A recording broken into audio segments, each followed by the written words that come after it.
Welcome in, Anita on the mark. Actually, today it's Anita on the rail. I was on the rail yesterday. We're going to get to that in just a few minutes. But welcome in. This is our Belmont preview show. Belmont Stakes, of course. This is our Triple Crown. Dan Tordjman from ABR is going to be my co-host today. Dan, we left the best for last, hence why you're here. Yeah, no, I appreciate it. It is awesome being here at this specific venue. I didn't even know this was here, the Walt Whitman Brewing Company. It's amazing. So we're broadcasting from the Walt Whitman Brewing Company. It's an unbelievable venue here in Saratoga. If you're planning on coming to Saratoga in July and August, I know that's the season, you definitely have to check this place out. After, of course, we won yesterday. Again, we'll get into that in just a little bit later. We came here to celebrate. It was phenomenal. And the Gen Blossoms actually were performing right in downtown Saratoga. All the things, it was great. By the way, the show brought to you by NYRA Bets. Bet the Belmont Stakes. Experience the thrill of the sport of kings. Yesterday it was queens. With NYRA Bets horse racing app. Fast, easy, and of course secure. Get your free $25 Derby bet plus a $200 deposit match at nyrabets.com/Anita25. Of course, that is me. Some other sponsors with the show. Final Furlong, that is very near and dear to me in regards to stake in stardom, that ABR introduced me to Vince Roth. He's going to be on the show a little bit later. Cold Flame Ventures, some of your best whiskey, scotch, and gin. We'll get into that a little bit later as well. And of course, again, we're coming to you live from the Walt Whitman Brewing Company. So let's dive into it, right? Enough. We know you want us to feed you some winners. That's what we're here to do. So the Belmont Stakes, a few top storylines here, right? And let's talk about Saratoga. The fact that this is the second consecutive year that Saratoga is hosting the Belmont Stakes, because the Belmont racetrack is getting a Kardashian facelift. Yeah, that's one way to put it. Yeah, it's going to be spectacular when it's ready. Estimates at this moment are that Belmont Park will be ready at some point next fall, which comes after next year's Belmont Stakes. So if you're doing the math, there may be one more year here, but that's still TBD. But the new Belmont Park is going to be spectacular. I'm hearing phenomenal things, but also Saratoga is just really special. And I owe you and ABR a huge thank you for getting me more involved in horse racing. And this is my second year up here, and I'd be thrilled to come up here for a third year as well. In regard to the race, really, it's the distance, right? Because up here, it's 1.25 miles. Back down in Belmont, it's 1.5 miles. So how are handicappers taking that into effect and handicapping this race? So I think when you look at any horse race, you've got to try to assess the pace of the race. What does the speed look like? Are there a lot of speed horses? Are there fewer speed horses? Obviously, when you have fewer horses overall, the likelihood of there being fewer speed horses is greater, and that's the case with this year's field. There's not a whole lot of speed, so it may not set up as well for a horse coming from off the pace. Also, traditionally, when you handicap the Belmont Stakes, you could look at pedigree, and pedigree will tell you pretty clearly which horses can make 1.5 mile distance. 1.25 miles is a little more gray. It's a 1/4 mile that, shorter, and some horses who can make that 1.25 mile distance can't necessarily make the 1.5 miles. So it really plays into, I think, for the people who are doing this every day, which I'm one of them, and some of the guests coming up are fall into that category as well. There's sort of there are fewer key identifiers that would kind of point you to, oh, that's the horse, because that horse can make the distance. Here, it's a little more wide open, I think. Interesting. As I said, this is the first time since 2007 that there's only 8 horses in this race. I mean, that's a really small field. So how does that affect the handicapping? Yeah, look, it's only 8 horses, but there are some quality horses here. You've got, obviously the top 3 from the Derby coming back, the Preakness winner, the Derby winner. So it's quality horses. I think that makes the puzzle as challenging as anything. And so the fact that you have fewer horses really plays into, like I mentioned, the pace analysis. Where you don't have as many horses in this race with a lot of early speed. So that has to impact the way you look at how the race might unfold as a whole. The first Belmont Stakes race, $2,500. This one, $2 million. Oh, I didn't even know that. $2,500. You know where I found that out? On ABR. I'm just saying. Got to read our stuff more often. Yeah, I'm just saying. So let's start doing a deep dive into these horses.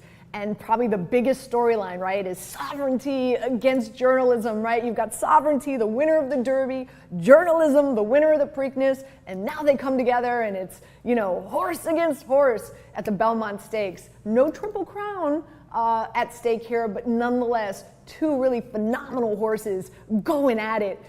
Don't you feel that's the biggest storyline on Saturday?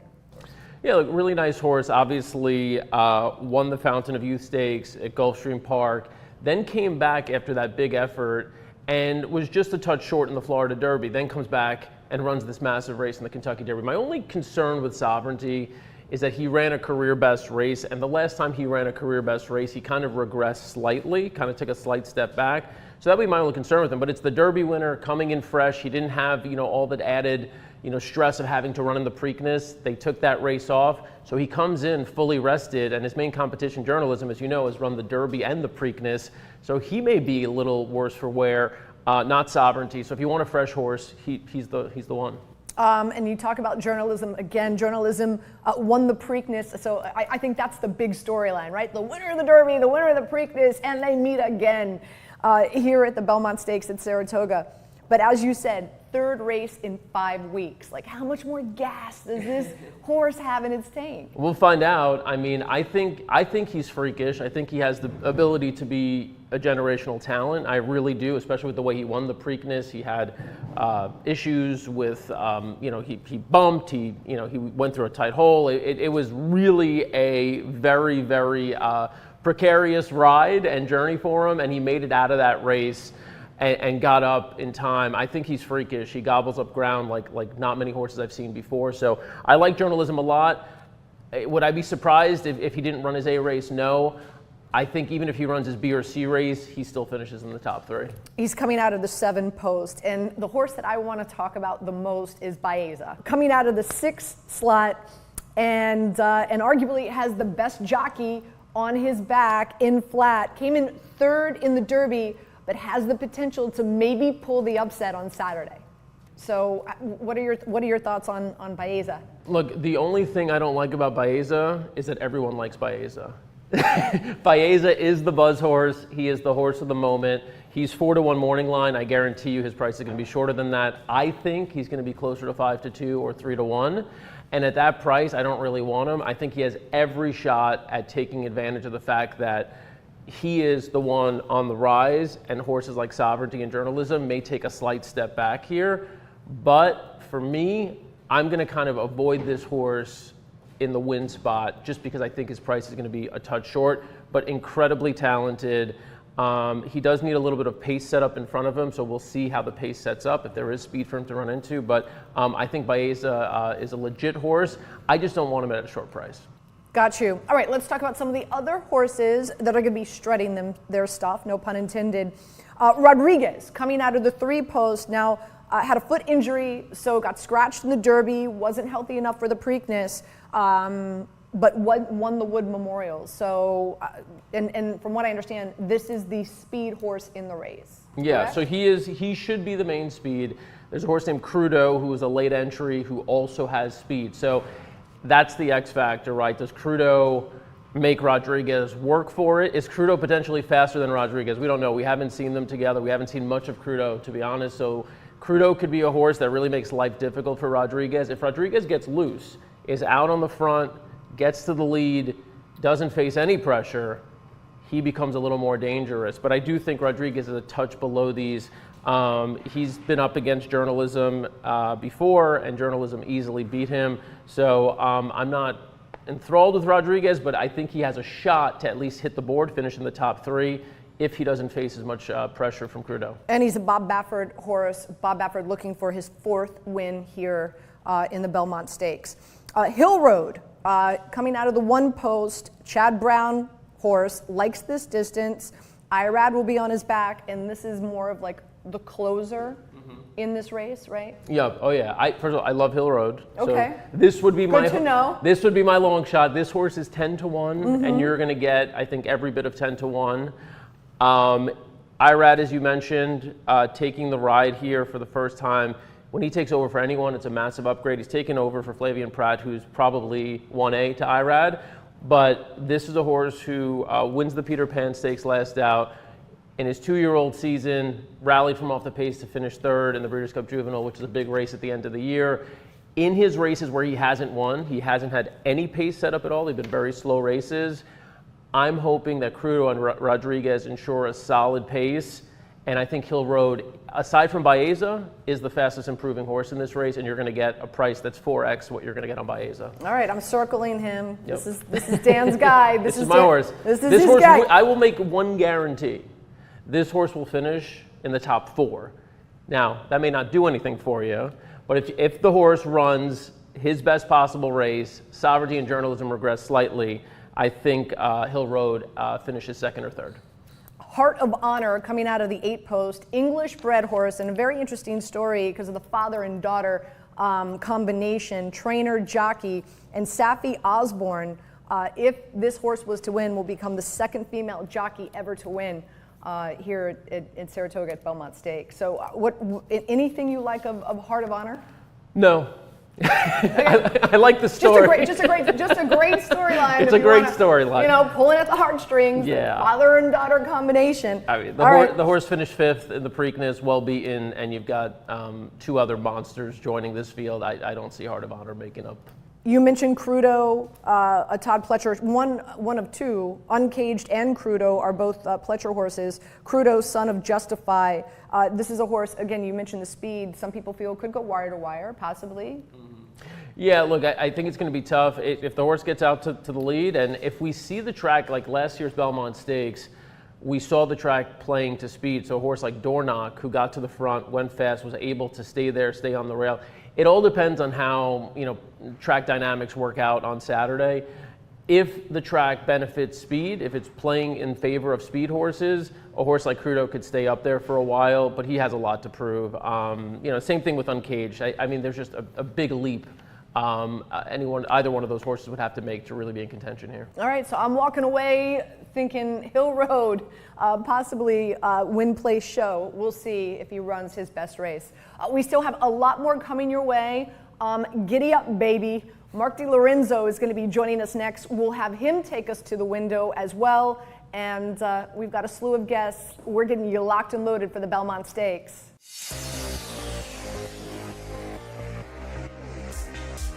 All right, farewell to Dan, although he will return towards the end of the program. Hello to Mark DiLorenzo from GiddyUp Bets. I love that. I love GiddyUp. It's awesome. Giddy up. Giddy up, baby. And so great to have you on. We've been working together now for, I want to say like 3 years now. You've been on my programs handicapping and you've won me some good dough. So let's dive into it. And it's the Belmont. Well, congratulations. Yesterday. Thank you. K-Cup. Thank you. Wins the stake. I know. Told you before the race the horse was going to clear. And you did. You got it. You were excited, and you got even more excited as it was coming down the stretch. It was like he had a crystal ball. He told me exactly how the race was going to play out. And again, Vince Roth from Final Furlong is going to be joining us momentarily. And we've got video from yesterday we're going to share with you, so stay tuned for that. I'm still high right now. I feel like that's what makes people keep coming back. I feel like I took an everlasting gummy right now. That's how I feel. But let's dive into it. It is the Belmont Stakes. Probably one of the biggest storylines, at least I think, is you got Sovereignty who won the Derby, you got Journalism who won the Preakness, and these two monsters are going to come together and hash it out in the Belmont Stakes. I want to talk about that. I know that there's a horse that you really love in this race, but before we do, one thing I did not discuss with Dan is the weather. Not that you play a meteorologist, but get us in the know. What can we expect from the weather on Saturday, and how is that going to affect your handicapping? The weather here in Saratoga is a fickle, funny thing. It's like somebody explained it to me, and I'll butcher this up, but we're right in like the gap of like the Canadian cold weather and then the warmer weather, so you get thunderstorms up here all of the time. So it's very hit or miss, but it looks like right now it's going to rain. It's not a question of if it's going to rain, it's just kind of how much, which will affect the dirt races, but it's going to affect the turf races on Saturday even more. Okay. Because the more given the ground, the different types of horses either really like that or don't. So the turf races for me, having an analysis, having an opinion, doing my research, I'll have it all done by Saturday, I'll have it done by tomorrow. But who I really like in the turf races on Saturday is going to be tough until I see how much rain we have gotten. The dirt races probably going to be muddy. There'll be some moisture in the track. Sometimes that favors speed. It favors horses that are going to want to be on the outside to avoid some kickback. So I'll kind of look at that and, you know, be able to wait and define some horses who I might like a little bit more or a little bit less because of that. But it's going to rain, I believe. Currently right now it says 80% chance of rain. All right, so let's talk about the two monsters in this race, right? And let's talk about the one that's favored, and that's journalism. 3 races in 5 weeks. That's a lot. How much gas do you still think this horse has in its tank? That's the big question. They waited. They're doing the right thing. Mike McCarthy is one of the best trainers in the world, one of the best trainers in California for sure. They waited until just a couple days ago to make sure the horse was doing right, had fuel in the tank. I believe if they thought that the horse was not going, it was not at the same level of consistency or the same level peak performance-wise as it was going into the Preakness, that they probably wouldn't run. So I'm not too concerned about that, but yes, being the only horse between the main contenders in the race, you could say, being the only horse that's going to run in all 3, and it's a lot. It's what horses used to do all of the time. Horses don't run 3 times in 5 or 6 weeks anymore. It's just, it's tough, but this horse has shown a ton of heart, a ton of grit. It's shown a ton of talent, but not only does it run huge in the Kentucky Derby, the Preakness, it also ran and had sat a pretty hard trip in the Santa Anita Derby as well, which it needed to win to get into the Kentucky Derby. So that was a must-win for the horse. Then the Belmont Stakes are going to be fully cranked, ready to go. Preakness, again, they thought that. So carrying that form for now a couple of months is always a tough thing to do, but this horse has the talent to do it. It's a deserving favorite. It's going to be between him and Sovereignty of who will probably vie for favoritism. I think that they're both close. They both finished right there with each other. Going the 1.25 miles, though, could have some question marks. I believe I could have beat Sovereignty if it really wanted to, I felt, in the Kentucky Derby, but the top 3 in the Kentucky Derby really, I felt, separated themselves in the division. So, and it's interesting, right? Because you've got Sovereignty, who's had 5 weeks to prepare for this, right? Because took the Preakness off. Meanwhile, again, we're sitting here talking about how much gas does journalism still have left in its tank, considering that this will be its 3rd race in 5 weeks. A little birdie told me that you love Baeza in this race. You've got, of course, Sovereignty and journalism going, but you're thinking Baeza very well can pull the upset. Why? If Baeza hits Sovereignty's trip in the Kentucky Derby, it wins. Baeza was lightly raced in the Santa Anita Derby. It made its first run. It made first run into a pace that collapsed. So it used up energy and fuel earlier than journalism did, even though journalism was boxed in. I saw a really talented horse to finish second in the Santa Anita Derby. It then was on the also eligible list in the Kentucky Derby. A few horses needed to scratch. What happens when you're on the also eligible list is that you end up drawing the widest post. So there were 19 horses in the Derby. You drew 19. You're all the way on the outside. What are you going to have to do? Flavian Pratt had to try to tip in. The horse got hung a little bit wide most of the race. Then it's making its move coming around the turn, had to steady in check, which is so tough for a 3-year-old in a big field like that that's never run on the slop. Steadied, took some energy out of the horse, still came back on, flying late, gallops out past the other horses. I'm like, all right, well, we've got a runner here. And I'm like, they're not going to run this horse to the Preakness? What are they going to do? They're going to line up for the Belmont Stakes. Belmont Stakes is usually at 1.5 miles when it's run at Belmont. Here it's going to be 1.25 miles. Right. If this race was being run at 1.5 miles, I would probably say I would make one of the biggest bets of my life. But it being run at 1.25 miles, it's very tough to separate the top 3. I think the top 3 main contenders are the ones to beat, but the one that I feel is going to be the most value will be Baeza because it has not won a Triple Crown race. I feel that it's still lightly raced. It's on the improve, so I'm always looking for, it's not always about what horses have done, but more or less what horses are going to do. Partially the reason why I think Baeza is the definite play and bet on Saturday. So as I always like to say, take me to the window, hold my hand, because, some of us who, aren't as savvy. So take us to the window. Mark, how are you betting the Belmont Stakes? So I'll look up at the tote board with 5 minutes to post. I'll look at the will pays and give me some type of implied odds of what I think the horse is going to be price-wise. Baeza morning line, I believe, is 4-1. Mm-hmm. If I get anything close to 4-1, we're betting Baeza to win. If Baeza is closer to the odds of Sovereignty and journalism, I'll still bet the horse to win, but I won't bet as much because it's like my father taught me back when I was first learning. It's just like in any sport, you're betting the team, but you're betting the number. You could think the Jets are not, have no shot against the Dolphins this week, but if you're giving me 15.5 points, or you're giving me 14.5 points, I might take the Jets. So same thing in horse racing. If you're giving me 4-1 on Baeza, if you're giving me that price, I'm making a big bet to win on Baeza. And a lot of people like to take 3 or 4 horses and box them and try to win the race. If you're a once-a-year player or you only play the Triple Crown, I would recommend picking the couple horses that you like, listening to who we kind of like. Dan probably likes Hill Road because he thinks that horse is going to improve. He does like Hill Road. Yeah, for sure. I know who Dan likes before Dan knows. I know because Hill Road, who's the number 1, Chad Brown, is also another horse that's going to improve. He's going to be coming at the end. He's going to need a speed duel.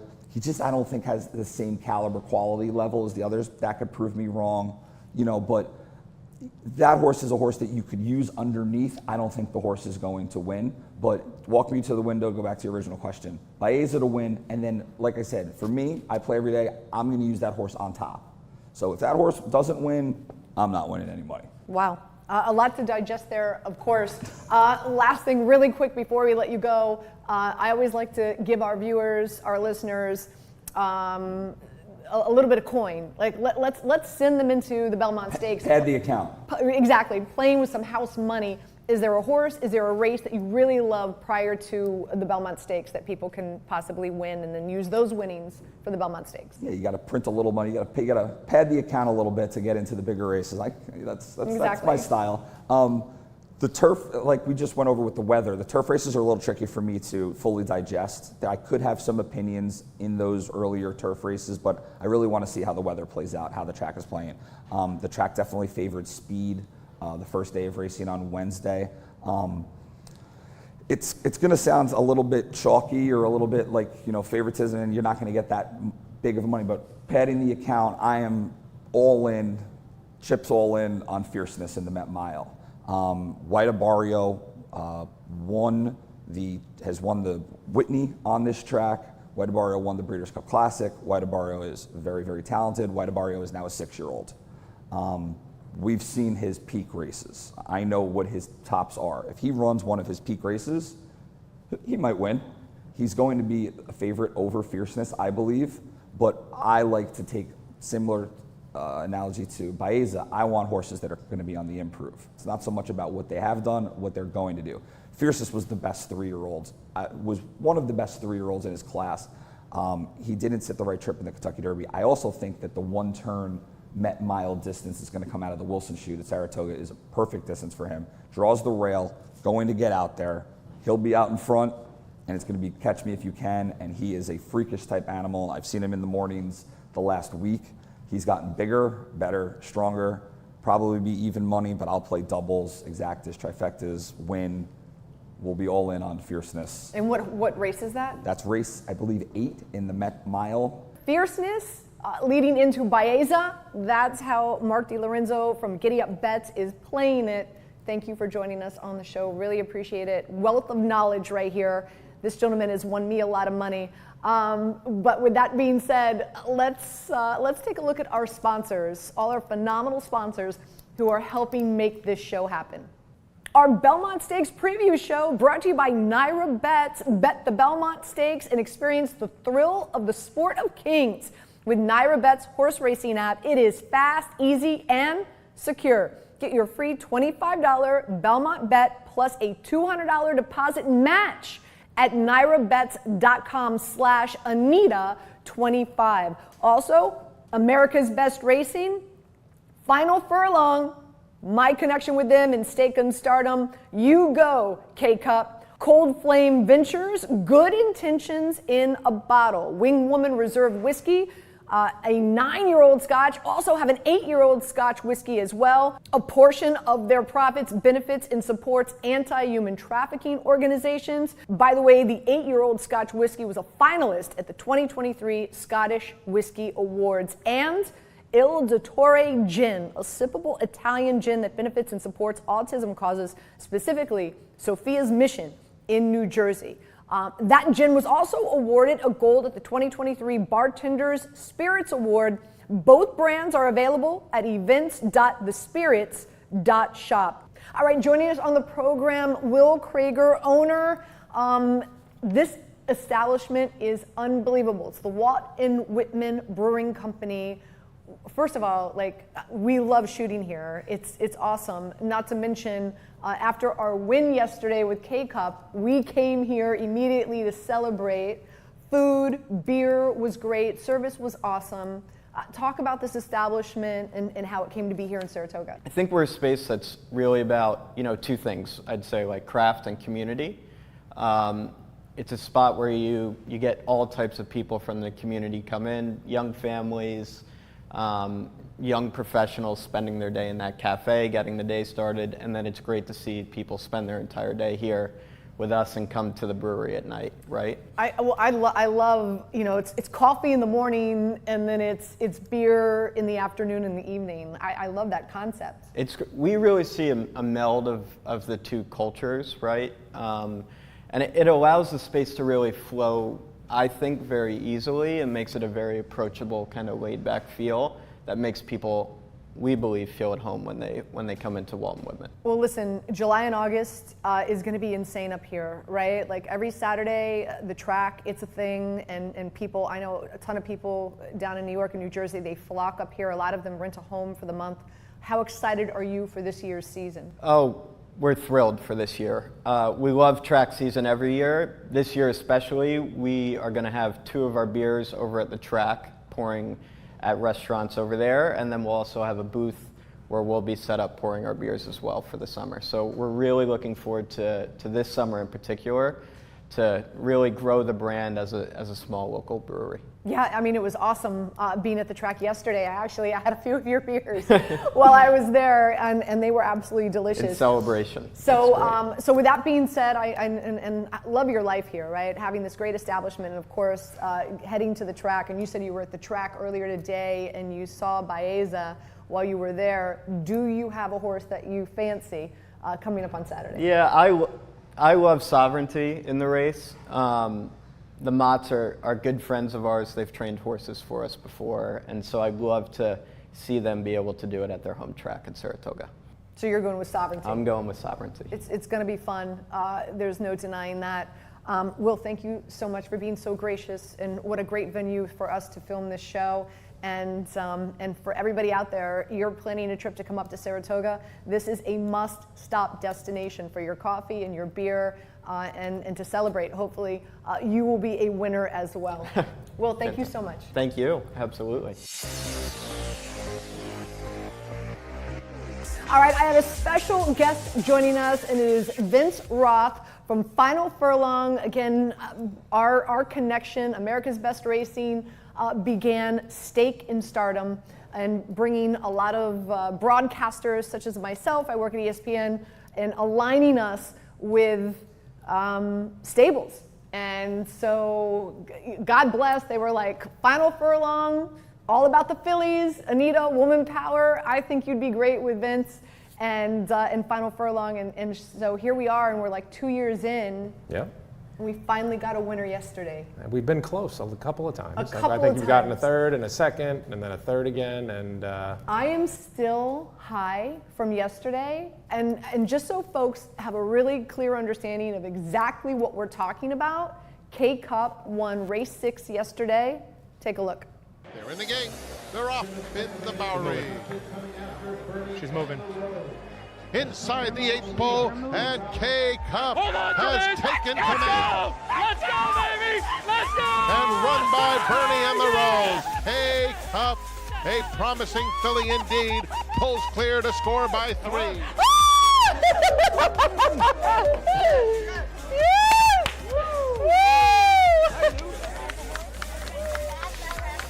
And you saw it like in full force today. So really awesome, great job, love this. Girl power. Right, Girl power, baby, girl power, yes.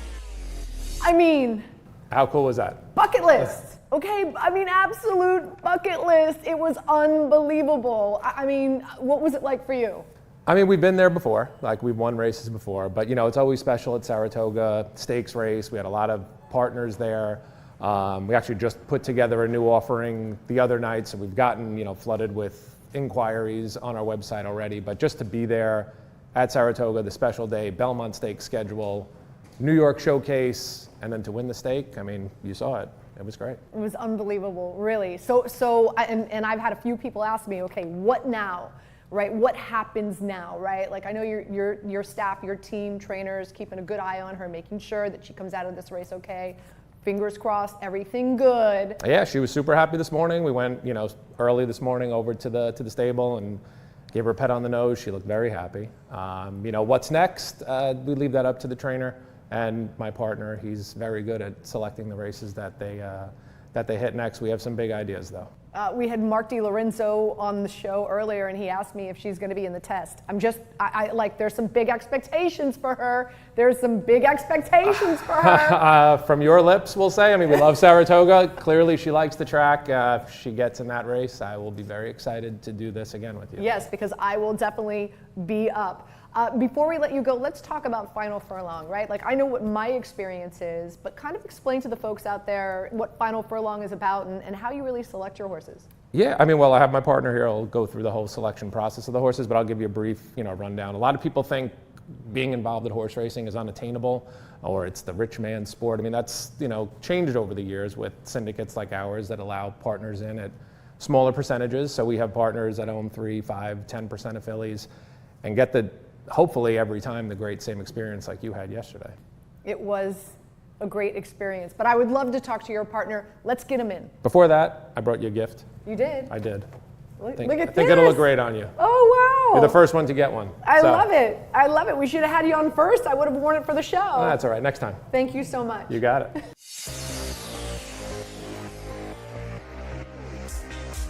All right, out with Vince, in with Dan Zanata, of course, from Final Furlong. First things first, like, congratulations again. Thank you. Talk about K-Cup. What a spectacular win that was yesterday for you and your group. Yeah, so, you know, Vince gave a good overview of what it means for us. We measure success in many different ways, right? And one of the ways I measure success is block type wins, block type earnings. And one of my goals is to get to a decade of block type. And yesterday marked year 8. So it's our 8th consecutive year of having block type earnings with a filly. That's great. So we have 2 years to go, but that was the first block type earnings of this year for us. So check this year off. And so that was really exciting for me to kind of continue that distinction. Because when it comes to selecting horses, we don't have big budgets. We're not buying a ton of horses, dozens of horses every year. It's a very narrow pool that we have. So in order to have that accomplishment of winning stake races is really important for us, and it's quite an accomplishment for the whole team that's involved. I had the pleasure of taking a trip down to Ocala and meeting with your trainers down there, who were awesome, and was able to see, like, you know, your 2-year-old, the 1-year-olds, 2-year-olds in the system that you have down there, and I was thoroughly impressed. Yeah, so Brandon and Allie, who run the farm down in Ocala, Rice Horse Stable, they're one of the keys to our success. So not only are they raising and developing all of the young horses in the pipeline, they're helping us select those horses. And that team that you put in place and that selection process that you instill is very important. We've put it together now for about 10 years. Every year we try and enhance it a little bit more. One, just from experience and education, and two, from we have bigger budgets every year because of the success that we've had. But what the Rice family has been able to teach us and the partnership that we've formed with our trainers, that's really helped us buy better and better horses. And the Saratoga Special had a great article on this yesterday. When we were buying our yearling crop 2 years ago at Fasig-Tipton here in Saratoga, K-Cup was on our top 5 or 6 fillies of list that we created, and she was probably on the bottom of that list kind of going into the sale.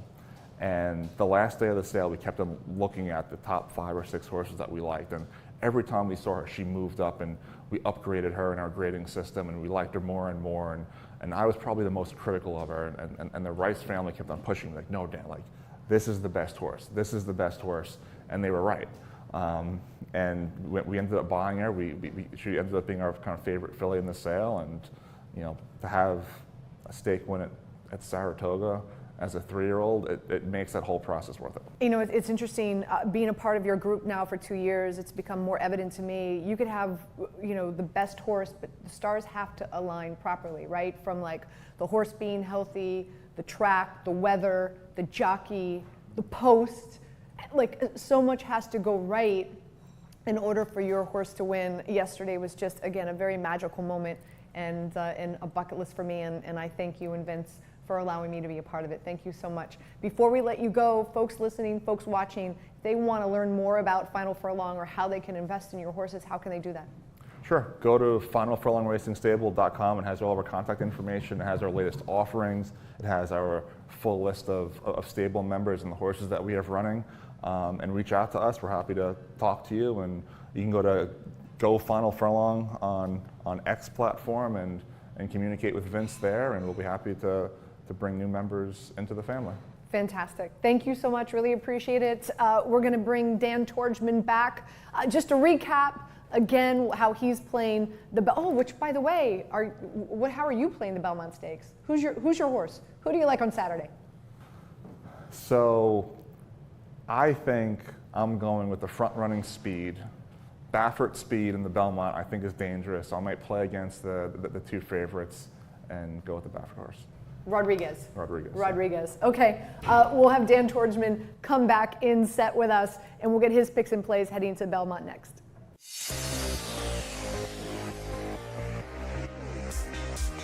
All right, Dan Tordjman back on set with us. Had you on earlier. Again, you love Hill Road. Based on our conversation, I said I'd go to the window, win, play, show with him. Take us to the window. Dan, how are you playing the Belmont Stakes? So I'm going to bet trifectas with Hill Road, the 1. I'm going to also, as much as I think Baeza's price is going to be short, I think he's going to hit the board, so I'm going to include the 6. And then Journalism, 167 will be my trifecta. You could bet it for $1, a trifecta box, that's $6. If you bet that for $5, it's a $30 ticket. So depending on your budget, you could scale up or down. But I think for me, the horses are going to be 1, 6, and 7, my trifecta. Fantastic. Again, GiddyUp. DiLorenzo loves Baeza, so you've got that. Before we end the show, again, I am so appreciative and I'm so blessed that you introduced me to Vince Roth and Final Furlong in Stake and Stardom, and yesterday was an absolute bucket list for me. I am still high today based on K-Cup winning, and I can't wait. Fingers crossed.